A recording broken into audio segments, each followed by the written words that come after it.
Hello everyone, welcome back to the channel. আজকের রচনার বিষয় তোমার জীবনের লক্ষ্য। ভূমিকা।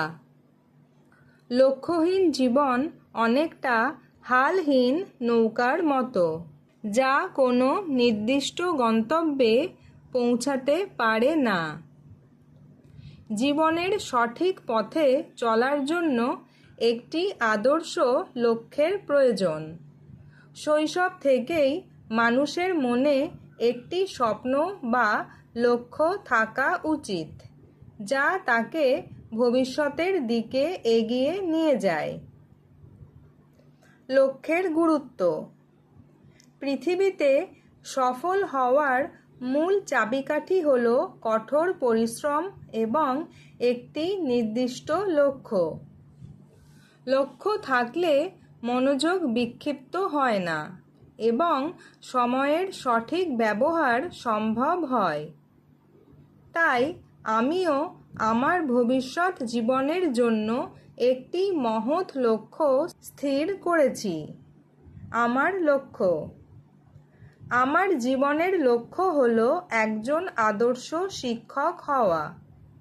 শিক্ষকতাকে আমি কোনো পেশা নয়, বরং একটি ব্রত হিসেবে মনে করি। সমাজ থেকে অজ্ঞতার অন্ধকার দূর করে শিক্ষার আলো জ্বালানোই আমার স্বপ্ন। কেন এই লক্ষ্য বেছে নিলাম? শিক্ষক হলেন মানুষ গড়ার কারিগর।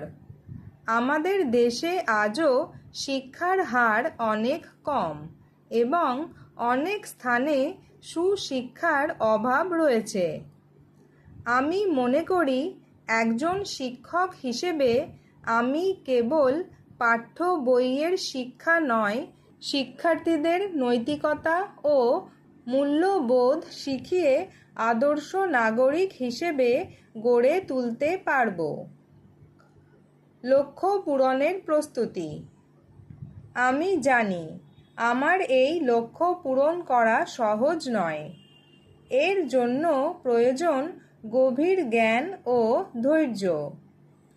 আমি বর্তমানে আমার পড়াশোনায় খুব মনোযোগী। নিয়মিত পড়াশোনার পাশাপাশি আমি সাধারণ জ্ঞান অর্জন করছি এবং বিভিন্ন মহামানবদের জীবনী পড়ছি, যাতে ভবিষ্যতে নিজেকে একজন যোগ্য শিক্ষক হিসেবে গড়ে তুলতে পারি। জনসেবা ও দেশসেবা। আমার লক্ষ্য পূরণ হলে আমি কেবল নিজের স্বার্থের কথা ভাবব না।